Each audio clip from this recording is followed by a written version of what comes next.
Mehr-oqibat ko'tarildimi? Bugun odamlar ko'paydi, lekin mehr kamayganday. Yuzlar kuladi, ammo yuraklar soviganday.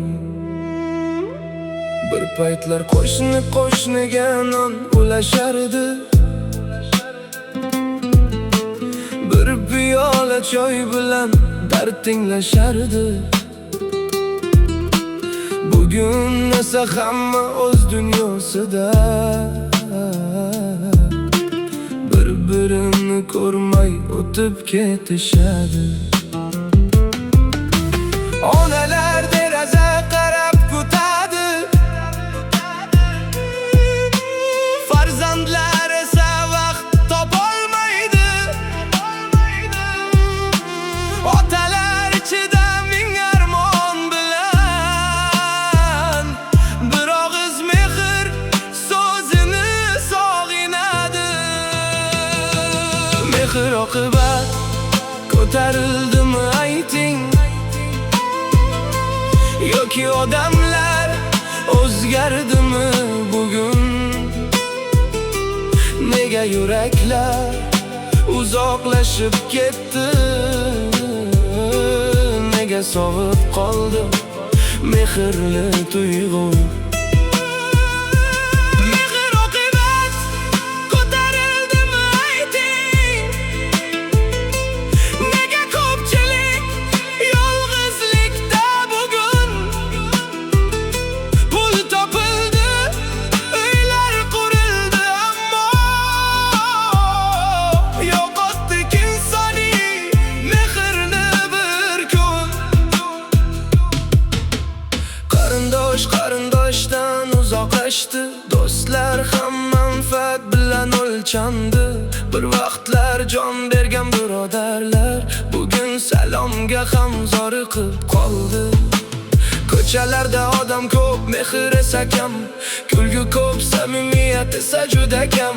Shu dunyoda eng qimmat narsa pul emas, bir insonning qalbidan joy olish ekan.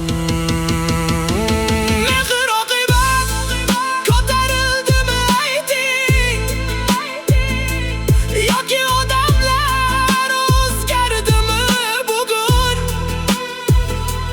Nega yuraklar uzoqlashib ketdi?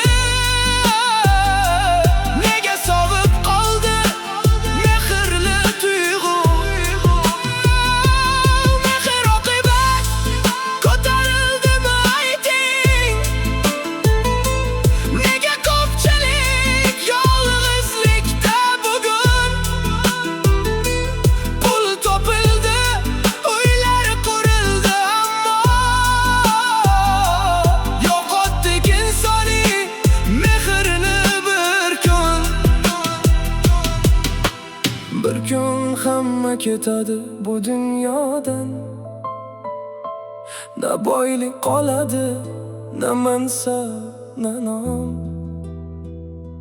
Faqatgina qilgan yaxshiliging qoladi, mehr bilan yashagan insonlar omon. Mehr-oqibat ko'tarilmagan aslida, uni odamlarning o'zi yo'qotgan. Kimdir birinchi bo'lib mehr ulashsa, bu dunyo yana avvalgiday bo'larkan. Mehr-oqibat ko'tarildimi ayting,